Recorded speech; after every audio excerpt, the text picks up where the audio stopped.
Good morning, sir. Muna akong napili nga topic, the devastating ripple effect of global conflict. We will explore the complex and far-reaching consequences of global conflict, examining its impact on various aspects of human society and environmental. Defining global conflict has two types. Number one is definition and its types. Definition. Global conflict refers to armed conflicts that transcend national borders involving multiple countries or international actors. Definition. This section defines global conflicts as armed conflicts that cross national borders and involve multiple countries or international actors. Types. It can include interstate wars, civil wars, regional conflicts, and proxy wars, all having a global impact. This lists types of conflicts that constitute global conflict in state wars, civil wars, and regional conflicts are proxy wars. It emphasizes that all these types have a global impact. Economic consequences. Disruption conflict disrupts supply chains, trade, investment, impacting economic growth and stability. And inflation increase demand for resources and disruptions to production lead to rising prices and inflation. Poverty conflict exacerbates property displacement and unemployment, creating a vicious cycle of hardship. This disruption explains how conflict disrupts supply chains, trade, investment, and negatively affecting growth and stability. And inflation describe how increased demand for resources and disruption to production lead to rising prices and inflation. Poverty highlights how conflict exacerbates property displacement and unemployment, creating a vicious cycle of hardship. Social and humanitarian impacts. Displacement. Millions are displaced due to conflict, creating refugee crisis and straining humanitarian resources. So kani ang displacement kay kanang maapektuhan siya sa kanang example magwar ng isa ka nasod og pikas nasod kuno tong ang katong mga refugee mudagan to siya sa pikas nga bansa para maka kay kanang gutom na sila tungod sa krisis sa ilang mga pagkaon wala na dito wala na stock nung mga to sila sa lain nasod mo nang mutawag og mga refugee ug tungod dayon sa war maabot na din ning trauma. Ang trauma conflict causes widespread trauma, mental health issues, and psychological distress for individuals and communities. Tungod na sa kanang paratong sa kuan displacement. Tungod atong mga gira-gira, tungod na yung mga bata nga matrauma na dayon tungod sa sige buto-buto para itong gubat sa pikas nasod o kuan ba to? Itong pangalan tong gubat sa lain nasod mo nang murag matrauma ka tungod sa sige buto-buto basin kuan ra makalitra kag dagan na basin kuan na to wangwang. Ang ikatulo dayon kay ang violence. Conflict escalates violence leading to civilian casualties, human rights abuse, and breakdown of social order.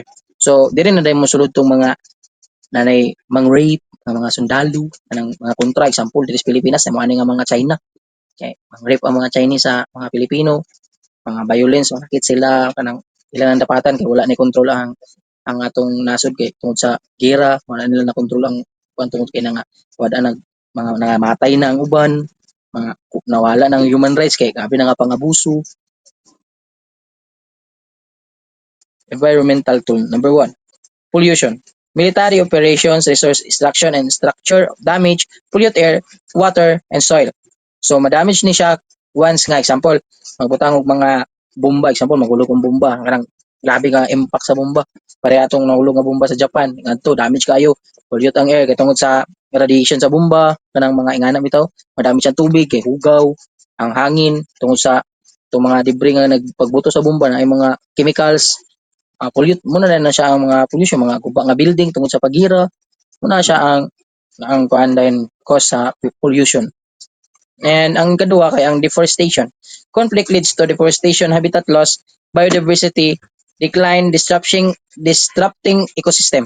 So tungod sa katong mga example kita nang para din sa Pilipinas mga pagkaingin ng mga kuan sa bundok na sunugon ang bukid, ang mga kahoy, wala ng mga hayop mawadan og mga panimalay tungod sa atong kapambuhaton kay sunugon atong bukid mawal di ka nang putulog kahoy nga di tamnan utro kana siya man kuan din siya sa deforestation. So tungod din sa atong mga kuan sa tuang pagatag bukid atong sunugon sulod na rin ang climate change. Kaning climate change mo na din siya ang kanang mausab na ang dagan sa panahon imbis karon magulan ting init imbis ang ting init ting ulan nya tungod sa ka tungod na din sa mga mosulod nga mga bagyo tagkusog na kayo kay wala na sakto nga sa may mo na landslide kay wala na sakto nga mga kahoy nga nitubo kay pagputulan nato gipambuhatan nato mga material sa itong balay papel kusig unsa pa na nga materials dira And regional instability and security concerns.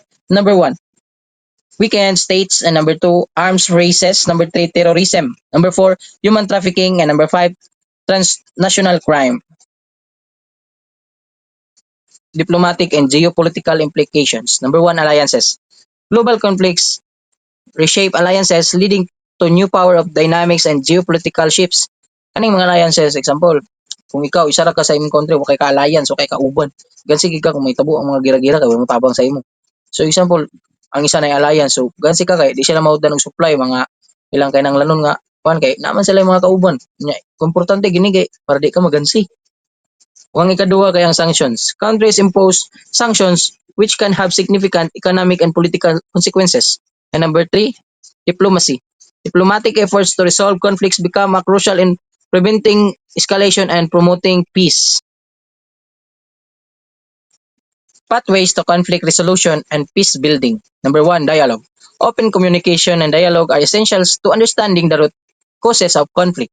So, importante gini nga ang mag-istinoryahay ta kay para ma-resolve ang sabay asa gyud nagsugod ang atong away kay para ma-solve di na maabot sa magira mag mag-unsa pa na di magsinumbagay yung country kay para dili siya mo abutan na istorya lang gud magsinabtanay. Ang ikaduha kay ang meditation. Neutral parties can facilitate negotiations and help find common ground between conflicting parties. Mura ni siya sa number one nga dapat magsinabtanay magnegosasyon. Example, sige kanang imong oil kay mahal man ang ako ang bugas dere kanang imong oil ubos-ubosi para ubos-ubasan po na ako ni akong presyo, so nag-negotiate na mo di pareha mo na okay kay mo. Ug ang ikatulo kay injustice and accountability. Addressing past injustices and holding perpetrators accountable is crucial for building trust and reconciliation. Number four, development and aid. Economic development and humanitarian aid are essential for rebuilding war-torn societies. And that's all, sir. Thank you.